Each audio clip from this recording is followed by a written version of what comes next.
జై గురుదేవ్, జై శ్రీరామ్, జై శ్రీమన్నారాయణ. జై శ్రీమన్నారాయణ.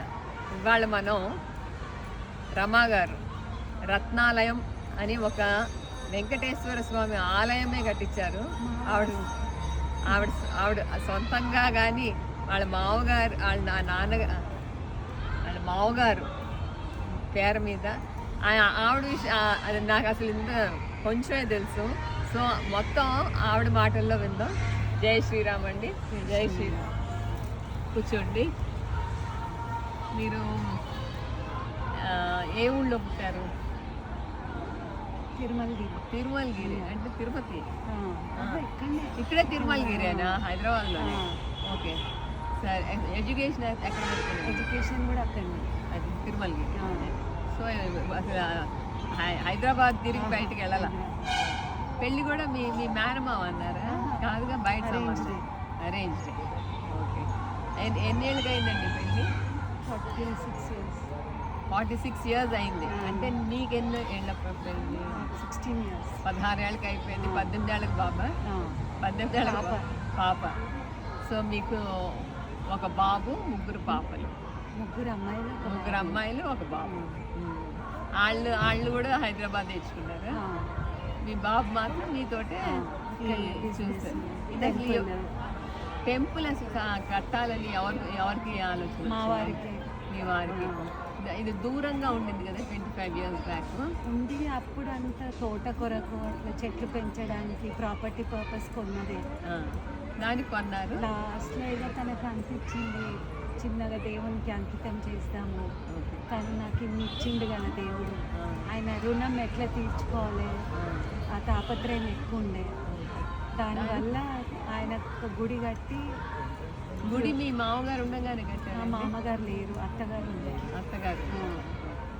ఆయన పోయిన ఎన్నాళ్ళకి ఇది కట్టారు? 7-8 years. 7 years. ఆయన అక్కడి నుంచి మీకు సందేశం పంపించారు. ఎప్పటికైనా అంతేనండి, తల్లిదండ్రుల బ్లెస్సింగ్స్ ఎక్కడికి పోవు. ఇది మీ ఏదైనా నేను గొప్ప అనుకుంటున్నారు, కానీ దేనికైనా కానీ ఆయన కృపలైతే ఎవరు ఏమి చేయలేదు. సో మీ అసలు చిన్న ఫామ్ హౌస్లో ఒక చిన్న టెంపుల్ అన్నట్టు తను కట్టింది, కానీ ఇంతమందికి అది దర్శనం ఇచ్చి ఫామ్ హౌస్ టెంపుల్ కింద కట్టుకున్నది ఇప్పుడు ఇంత పెద్ద ఆలయంలా తయారైంది. అలా నేను వస్తున్నప్పుడు ఒక ఓల్డ్ ఏజ్ హోమ్ కూడా చూసాను. అదేంటండి? అది మనం స్థలం ఇస్తే వాళ్ళు మెయింటైన్ చేసుకుంటున్నారు. మీరు స్థలం ఊరికే ఫ్రీగా ఇచ్చారు? మళ్ళీ అది వాళ్ళు అది రన్ చేస్తున్న రోజులు చేయొచ్చు. అది వాళ్ళు చేయలేమన్నారు, మనమే తీసుకొని మళ్ళీ ఇంకా దాని పర్పస్కి ఇవ్వడం. Old age service purpose. రోజు వస్తారండి? రోజు వస్తారు. అందరూ వచ్చారు, కానీ అందరూ ఓల్డ్ పీపుల్ కదా, వాళ్ళకి ఎక్కడం కష్టం. ఎక్కడానికి కష్టం సైడ్ ర్యాంప్కి వెళ్ళి వస్తారు. ఓకే, ర్యాంప్ లిఫ్ట్ చేయాలని పైకి 3-4 months. అది పబ్లిక్ పెరిగినా కొద్ది ఫెసిలిటీస్ అర్థమవుతుంది. ఇక్కడ ఏమేమి ఫెసిలిటీస్ ఉన్నాయండి? అంటే కళ్యాణ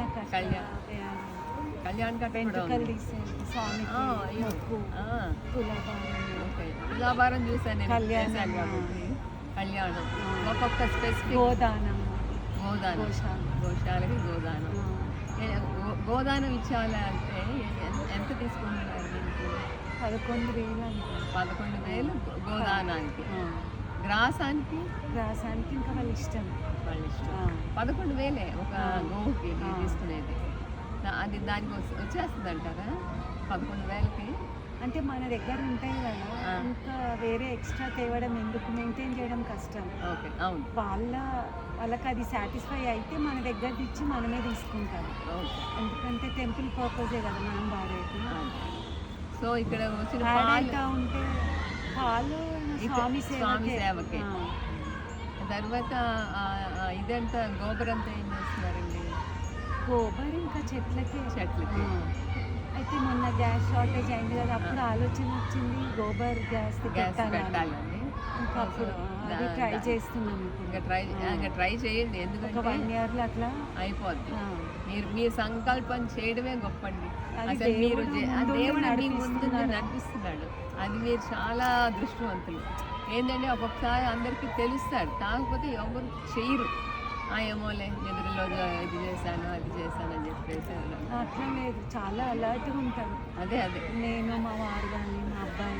మీ అబ్బాయి కూడా ఇంకా ఇప్పుడు దీనికే ఇప్పుడు, ఫోకస్ చేస్తున్నాడు అని అన్నారు కదా.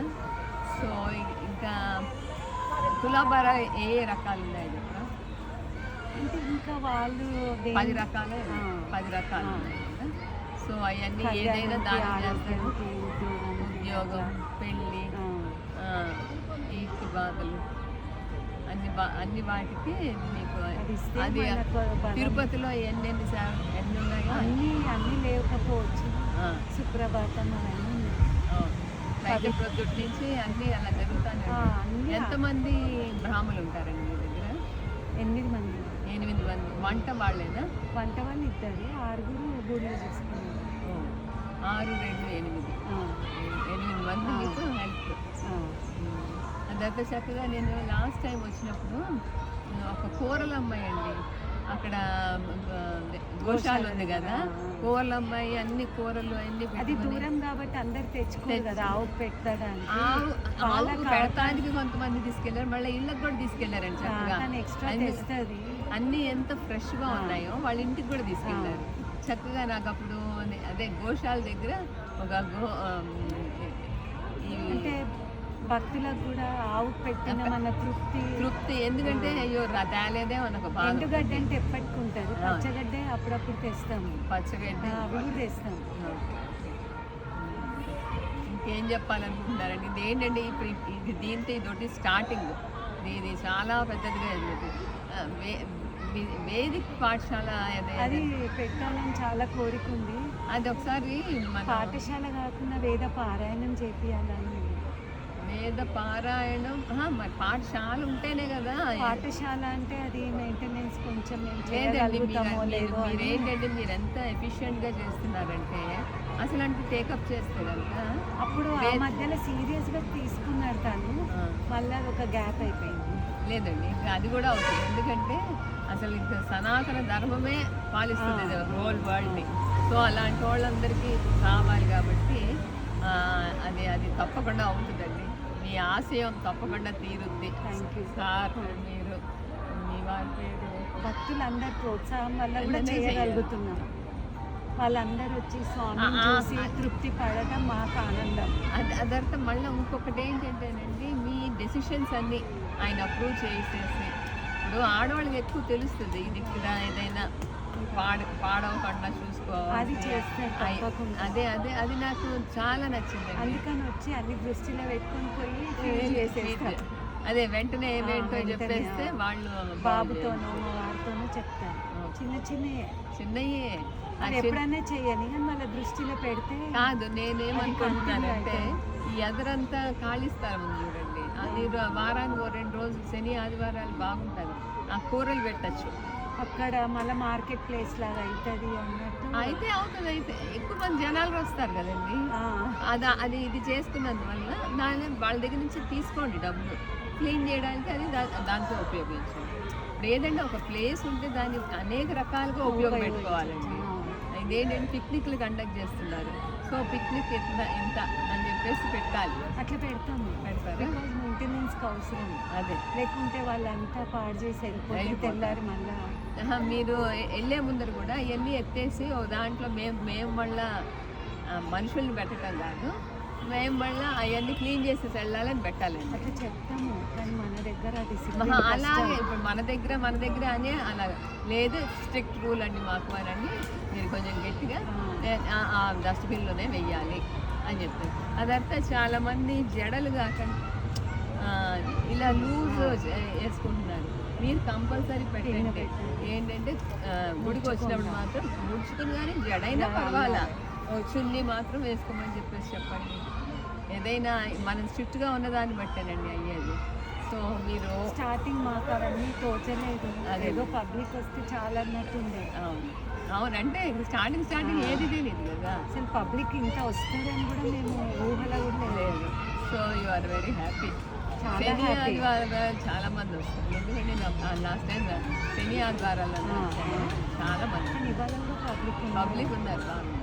స్వామి అందరినీ ఆకర్షిస్తున్నాడు అని అనిపిస్తుంది నాకు. ఇంకేమైనా చెప్పాలనుకుంటున్నారండి ప్రేక్షకులకి? ఎందుకంటే ఇప్పుడు ఇది చూడడం ఇది ఒక వంతే, లోపలికి వచ్చి చూడాల్సింది బోల్డ్ ఉంది. అవన్నీ చూసి మన ప్రేక్షకులు ఆ దైవ సన్నిధితో, ఎందుకంటే చాలా దగ్గర నుంచి ఇక్కడ వెళ్ళిన అనుభూతి రావాలని చెప్పి అసలు అలాగే వచ్చిందండి. నేనేంటంటే ఒక 12 సార్లు అది ఎక్కాను. మా చిన్న ప్రయత్నం. 12 సార్లు ఎక్కాను నేను. 15 సార్లు ఏమో పొర్లు దండాలు. ఇన్ని చేశాక ఇంక నేను స్వామి నేను ఇది చాలు, ఇంక నేను రానని చెప్పేసి అందుకని స్వామి నన్ను ఇక్కడ తీసుకొచ్చాను. ప్రేక్షకులు ఇంకేమైనా చెప్పాల్సింది? భక్తులందరి ఆశీర్వాదం వల్ల ఇంకా ముందుకెళ్ళాలి. గుడి ముందుకెళ్ళాలని, మాకు 1000 ఏనుగుల బలం కావాలి. ఆ ఏనుగులు ఆయన ఇస్తారు, మీరు నడుచుకుని వెళ్ళిపోవడమే. జై గురుదేవ్, జై శ్రీరామ్. జై శ్రీమన్నారాయణ.